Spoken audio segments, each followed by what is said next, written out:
The world produces around 400 million tons of plastic waste every year, much of which is thrown away after just a few minutes of use. This year, negotiators hope to sign the world's first binding treaty on plastic pollution that environmentalists hope will reduce production. But across much of the globe, single-use plastic remains hugely popular as a cheap and convenient option. In Thailand's Bangkok, cakes like these used to be wrapped in banana leaves, but cleaning them and checking them for tears became time-consuming. ไม่สะดวกที่จะใช้ใบตองทั้งหมดไม่ทันด้วยหายากมากด้วย This small shop uses at least 2 kilos of single-use plastic every day. Overall, Thailand produces 2 million tons of plastic waste a year. 11% of that goes uncollected, and is burned, disposed of on land, or leaks into rivers and the ocean. Plastic would also be hard to give up for this vendor on Rio de Janeiro's Ipanema beach. He pays $1 for 20 cups, where he serves iced mate to beachgoers for a little under $2. Né? Porque a gente não tem recurso maior, porque é de nosso próprio bolso, né? Por isso que a gente compra o copo de plástico.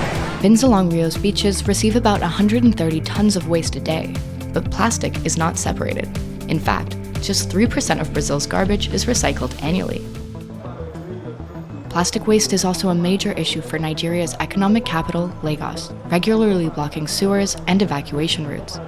One significant source of pollution is water sachets. An estimated 60 million are discarded across Nigeria every day according to the UN. Cheaper than water bottles, these sachets have become a necessity. We have bowl for markets. That bowl, you cannot use them anyhow. Because of no clean way. You need to boil it before you can use them. You can use them cook, you cannot use them drink. Because of different sicknesses outside. Since they appeared in the 1990s, water sachets have become a major pollutant across much of Africa. Lagos banned single-use plastic in January 2024, but with little impact so far. In Europe, different countries have introduced laws to combat plastic pollution, like in France, where items like straws and plastic cutlery have largely disappeared. Single-use plastic bags have been banned in France since 2016. But reusable, slightly thicker plastic ones are still allowed, as are compostable ones. In this Paris market, these bags remain stubbornly common. Il y en a qui arrivent à me demander des sacs même en ayant un sac. Quand ils prennent des choses un peu plus lourdes, parce que c'est des sacs vraiment bio et très fins, donc je suis obligée d'en mettre plusieurs pour pouvoir contenir ce qu'il y a dedans, oui. Donc c'est pas du tout écologique en soi. Voilà.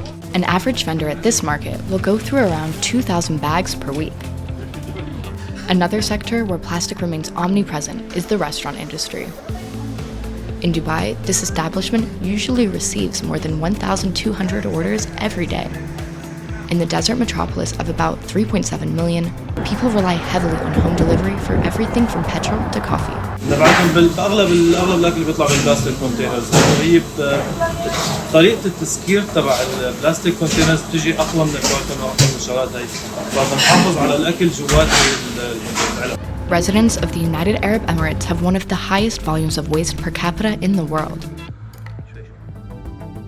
In the last 20 years, plastic production has doubled globally, and at current rates could triple by 2060. Currently, more than 90% of plastic is not recycled, with much of it dumped in nature or buried in landfills. A recent study found that 56 companies are responsible for more than half of the world's plastic pollution. The fifth and final round of UN talks to agree on a world-first treaty on plastic pollution is set to take place in South Korea in November 2024. Some nations want the treaty to restrict how much plastic can be made, while others, particularly oil and gas producing countries that provide raw materials to make plastic, want a focus on recycling.